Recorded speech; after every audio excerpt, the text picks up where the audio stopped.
Hello. How are you all doing? I haven't done one of these interviews in a little bit, so I'm really happy to be able to share with you on this platform again. But we're going to do an interview today with a really good man. That's about as much as I can say. I don't want to give too much away. His name is John Fine. And he's our local heartthrob here in Burlington, New Jersey. And if he knew I said that, he probably would not be too happy.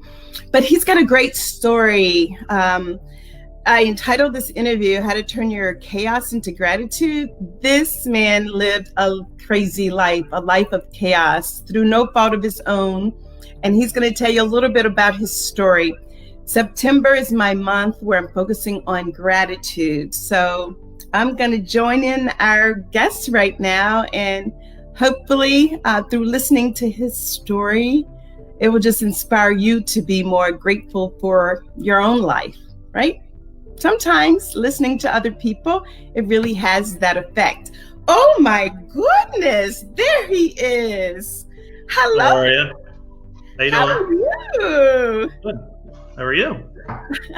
I'm doing good. Oh, we have Sarah Noor, who's one of my followers from Pakistan. Oh, wow. Awesome.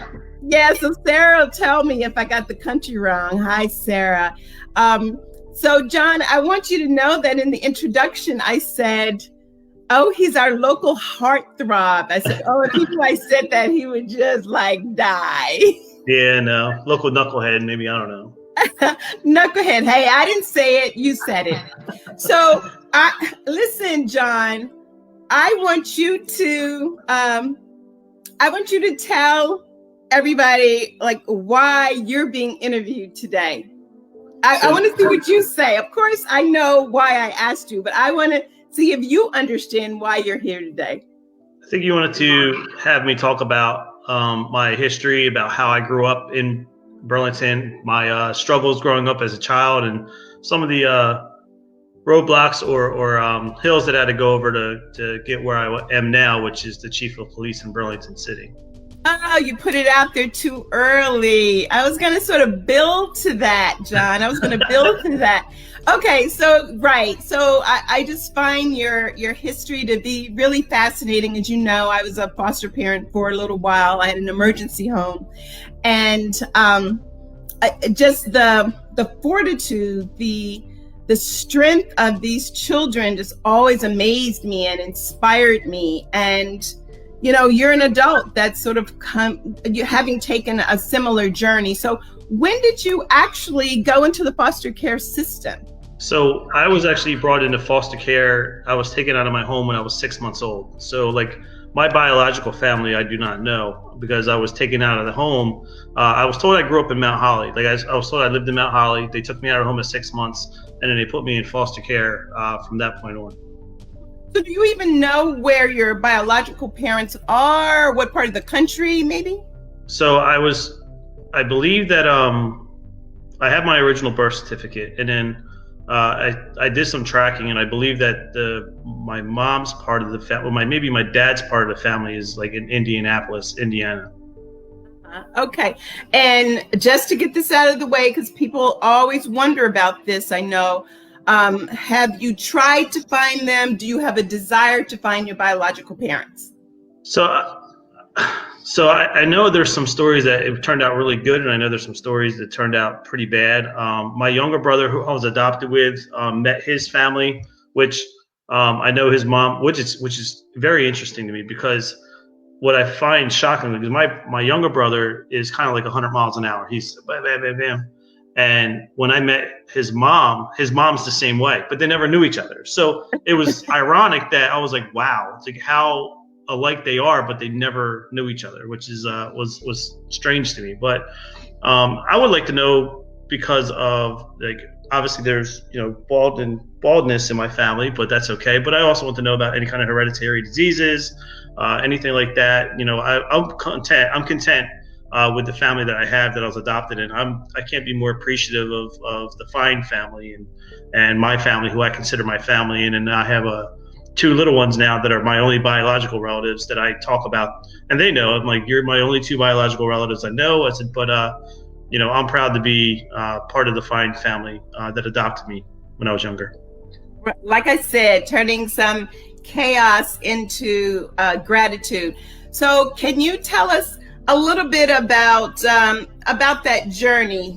I know some of it was good, right? Some of it's positive, and some of it maybe not as good. So, tell us a couple of things that happened over your childhood where it reminded you that you were indeed in an unusual situation. So I didn't really know that I was in an unusual situation until I got older. So when I was younger, I was also in a emergency placement house. My mom, Carol Fine, was the state president-elect just before she passed away of the Foster Parents Association. So whenever you heard of a foster parent of an abuse allegation, they would call my mom, who would then work it out. So I lived my life to try to make my mom and my dad proud.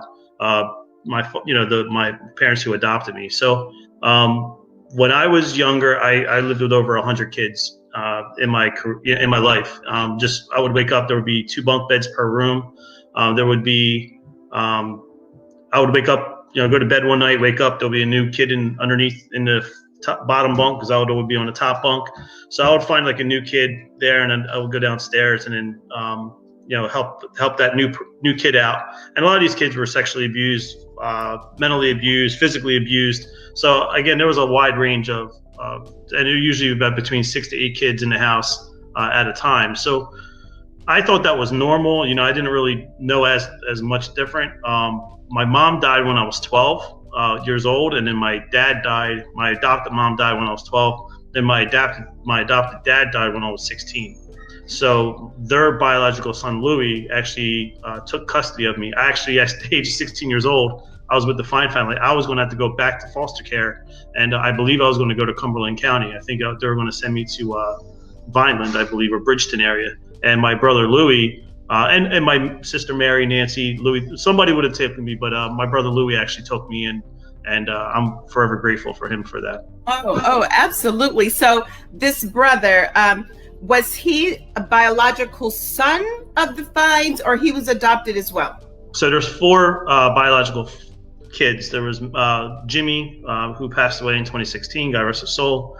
Then you had Louis, Mary, and Nancy. Actually, Mary's older than Louis, but you had 4 biological, and then there's 3 of us that were adopted. It's myself, my sister Maria, and my younger brother Val. So how many of those biological children lived in the house after you were adopted? Just my brother Louis. Okay, so it was you and Louis, and then all the other children that would come through were children that were part of the foster care system, therefore short term. Sometimes for a short term, but I also live with kids that my sister Michelle, she was with us for, I call her my sister. If I lived with you for 2-3 years, you're my sister. I mean, foster sister, biological sister, adopted brother, you're still my sister. So but there's a few that I can think of. Nicole, Michelle Whiteneck's one of them, where she lived with us for 3-4 years, and then she went back to her family as she got older. But there's other kids that lived with us for a couple of years that wound up going back. There's two sisters that I can think of that were with us for a few years and then went back to their families. So then there's the other kids that I live with that I would love to know whatever happened to. And I just, one is I don't know their full name. And 2 is always, my mind's kind of blurry when I'm 6, 7, 8, 10 years old. Yeah. How old were you when you were adopted? 6. Okay, so you were 6. So now this is being broadcast, through the internet, on Facebook. And you don't be surprised if someone actually reaches out to you and say, hey, I remember you when you were 10. I lived with you for 6 months. That's potential. Yes. I think I told you the story to one time, and I always talk about like how it was different to live in a foster home. And again, I was taken care of. We didn't have a lot of money. My parents died, indigent. They were poor, but they I said they died and didn't have a lot of money, but they're still the richest people I've ever met in my life, and that's just the way. My mom actually went down to the House of Representatives and spoke in front of either the Senate or Congress within a month that she died. for foster parents' rights. So, Yes, I'm yes. very grateful, and I read a lot about her, and I still want to do more research about her. But I remember there was one story, and this Dr. Zathmar used to be on High Street, and we lived right behind Dr. Zathmar on Locust Avenue, row homes. And I remember if you got ill or you weren't feeling well, my mom would have a envelope with all of our Medicaid cards. She'll give us our Medicaid card. We would go to the doctors ourselves. Like, our parents would not take us. We would just walk across the parking lot. And Miss Barbara Sykes, she was the receptionist for Dr. Zathmary. And we would just go see Miss Barbara, and we would sit down, and Miss Barbara will watch us. We'll go in, see the doctor. He'll give us our prescription, and we will leave.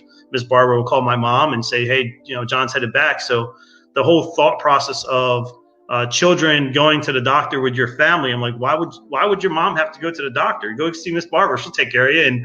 And, so the whole, like I said, some things I didn't, see as normal. I didn't realize that you had to bring your parent to the doctors. Now today, obviously you're like, wow, but back then you just went and saw Miss Barbara, and Miss Barbara took care of you. So would you say that through that experience, it made you a little bit more independent, maybe than another kid your same age?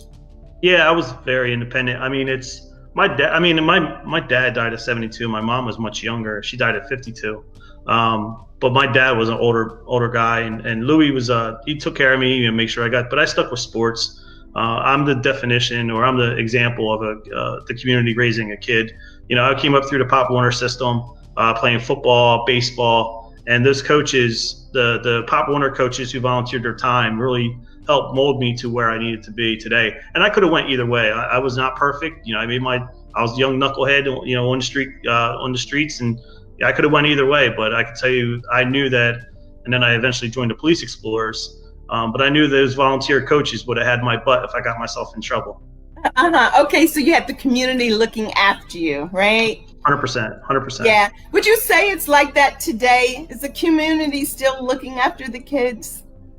I think it's to an extent. I don't think that the coaches cannot be as strict as what they were. If you weren't running, I could tell you, if we at Wilbur Watts, the old Wilbur Watts in the old field, if you weren't running by the time the bells were ringing from All Saints, you were in trouble. There's Mr. Caruso, both Mr. Carusos, Danny Mack, Ricky Babula. If Gil, if you were walking down and you weren't suited up and you weren't running by the time those bells were ringing, you were in trouble, and you're in legitimate trouble. Now, I think that there's a lot of people that I played Pop Warner football with that now coach also. So I think that there's still the effort in Burlington there to help raise the kids. I think there's still a thirst to be part of that community. I think things are different though. But yeah. I think overall the drive to help the kids are still there. All right. So what would you say? Let's say I'm a kid. One of my viewers is a kid that's in the foster care system, maybe not adopted. You adopted young, but maybe they haven't been adopted. What advice would you offer them to kind of guide their lives so that they don't end up just being a statistic? Yes, a bad statistic. And it's unfortunate. My younger brother is currently in state prison. He went down a different road. My sister, who, again, I love them both. She did want to go into state prison for some time, got caught up in the street life. So there's a lot of times that there's I don't want to say there is, you're not, unfortunately, there's a lot of times if you're in the foster care system, you're expected to have a substance abuse issue. You're expected to go down the wrong road. You're expected to, you're just another statistic going to jail. And I don't really consider that true, because there's some of the best people I ever met were in the foster care system. And some of the best people I ever met, some of the best kids I ever met, most talented kids were in foster care. So what I can tell to the young kids is you will be independent, and you are, but you have to stick to one thing that's constructive. I went to BCIT, West Hampton Tech, and my shop teacher was very influential as well to make sure that I stayed on the right path. But you got to link up, but you also got to make sure that, yes, you are independent. Yes, you'll have a lot of support staff around you, but it's really up to you if you're going to make yourself or break yourself. And what I see with a lot of foster kids, and even working as a police officer on the street, you'll hear, I had one young man, you don't understand, I'm in foster care. I'm like, well, actually, yes, I do. I completely get it. And we had a good conversation, but there is a sense of loneliness. when it comes down to dealing with foster kids, and just just being disheartened, you know. So there is a sense of being on your own, and there has to be a sense of internal drive. So all I ask that person is, you either going to make yourself or break yourself. Nobody, and I'm not trying to be wrong or anything, but nobody's really going to feel bad for you. And if someone does feel bad for you, nobody's going to give it to you. You have to earn it yourself and work hard to achieve your goals. And I'm just one of many of kids that took opportunity of a loving family that brought me in and treated me and raised me correctly. Yeah. But what if you weren't in a loving family? There are kids who land in homes that are not so loving, whether they're adopted or not. And I think that, in my opinion, that's sort of a double whammy, right? So you're already sort of feeling uncertain about things, and then you're adopted into a home that could possibly traumatize you more than the home that you were taken out of. So what does that child do? What does that person do? I can tell you a lot of foster kids that came into my house had a chip on their shoulder. They were angry, and it's the grieving process. You have denial, and then you have anger, and then you have self-pity, and then you eventually have acceptance, and so I saw that. I saw the runaways from my house. I saw people, coming off the back rooftops, to get away from the house, to go back to their parents. And their parents could have the substance abuse issues or the abusive issues, but still that's mom and dad, or that's mom, and that love is still there. So I've seen it myself. I see it as a police officer, and all I could tell the young men and women that do have that chip on their shoulder is that concern is valid, but you have to drive yourself. You have to strive yourself to make it happen. I could have went either way. I really could have. I was definitely what you could have been identified as an at-risk youth. I got myself in some juvenile issues with the police when I was a young kid, as a young teenager. I got into a fight or two. So I was there. I was that at-risk youth. I always like a bit of scoop. I always like a bit of gossip. So what kind of trouble did you get in? You don't have to give me all the details. You have to give me a little bit. The only trouble I got in 2 fights, and the one I could say, and I'm not ashamed of it. I was a kid. Again, I had my mom and dad pass away. I didn't, but I could tell you I got into one fight, and then I had to do community service. But my community service was at the Bethlehem AME Church on East Pearl Street, and I had to hook up. And the pastor was a really nice guy, and we had to clean and stuff. But I helped him with hooking up some speakers. So whenever I go into that church and I look at the speaker system, it's not there now, but I would help out with working. So I had to do, some hours of community service, but I wasn't really in any serious trouble. But I do remember doing some community service because I got into a fight, and I wound up going to juvenile referee and stuff. And, But yeah, I got in trouble before. Okay. All right. So we know you're normal. All right. So you went to stay, your parents died, and you went to stay with Louis. You were 16? So 15, 16 years old. Yeah. 15 or 16. And how did things flow from there? Because Louis, I imagine, was sort of young, and I don't know if he was prepared to suddenly have a teenager in the house. Well, Louis, again, my brother Jimmy was very good. He was raised in a young family. I was with him for a couple, stays. He brought my dad in just before he passed away, and Jimmy was kind of getting his family on. But Louis was in his mid-30s, and he took on, after my dad died, he brought Val back to the house and Maria back to the house.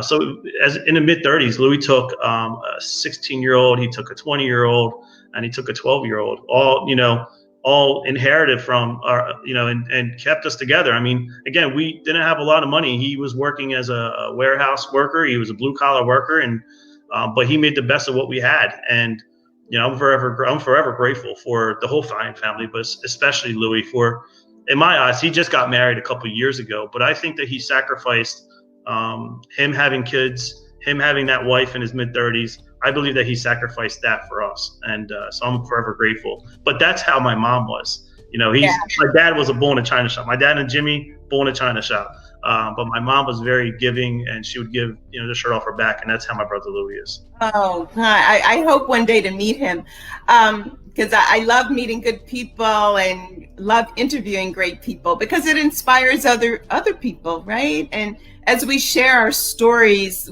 we don't know who we're touching. And And so I think if we can, if it's not too painful, we should open up in order to, give that inspiration to someone else. So I know you were with Louis for a little bit, and then something happened there and you ended up homeless. Yeah, so it was May of 2000, I believe. I graduated high school. About 3 months later, I got hired part time with the Bronx City Police Department as a Class 1 officer, part time, walking to downtown patrol. I got hired at New Lisbon Developmental Center, and they eventually hired me full time. Another big inspiration was a human resources manager named Sandy Carson.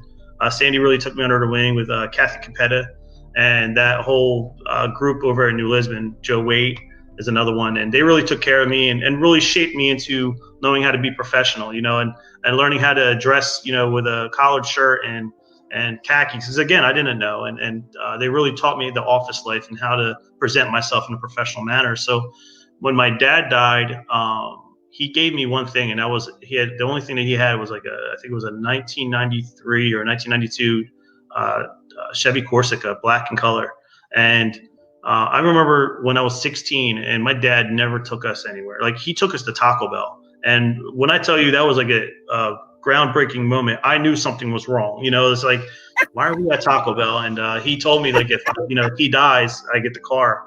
And my brother Jimmy, thankfully kept the car for me and did what my dad wanted and gave me the car. So I was in front of Hope Firehouse on High Street speaking to somebody, and I get rear-ended, and my car gets totaled. It eventually gets totaled. So once I got home, car gets totaled. I come home. As I come home, my sister Maria lights the house on fire with a candle.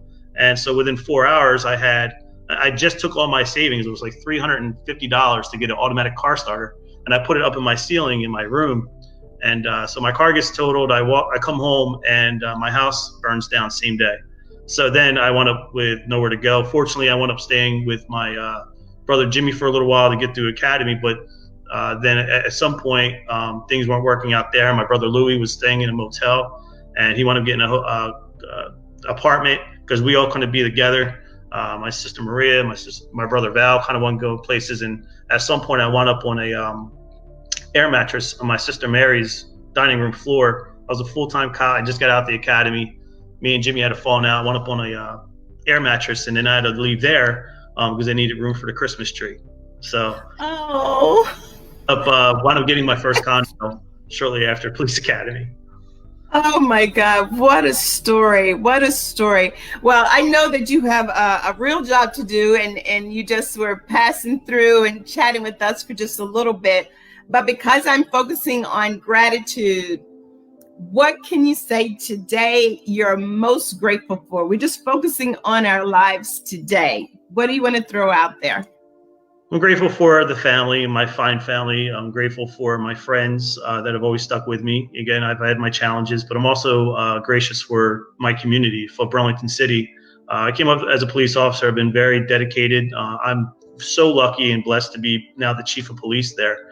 But I take that in stride, and I really take pride into trying to really make a change in the community because, again, I can't name the amount of people that really influenced me to be who I am today. And yes. I'm so proud to be part of Burlington City and be now the chief of police there, which it's mind blowing. But to many of the residents, I'm not Chief Fine. I'm still Little Johnny Fine, and I'm okay with it. And I'll always be Little Johnny Fine. But I want to make the town proud of me too, because I owe the town a lot, and I'm very gracious of being part of that community and just having a good friends, family, and obviously my children. My children are my world now. So I'm just a very lucky person, and I'm very gracious for everything I have. Yes. And how old are those lovely kids of yours?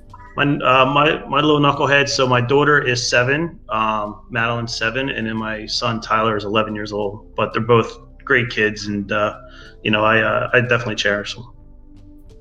Yes. And you see how you've been blessed with a family of your own. This is great. Your own biological children.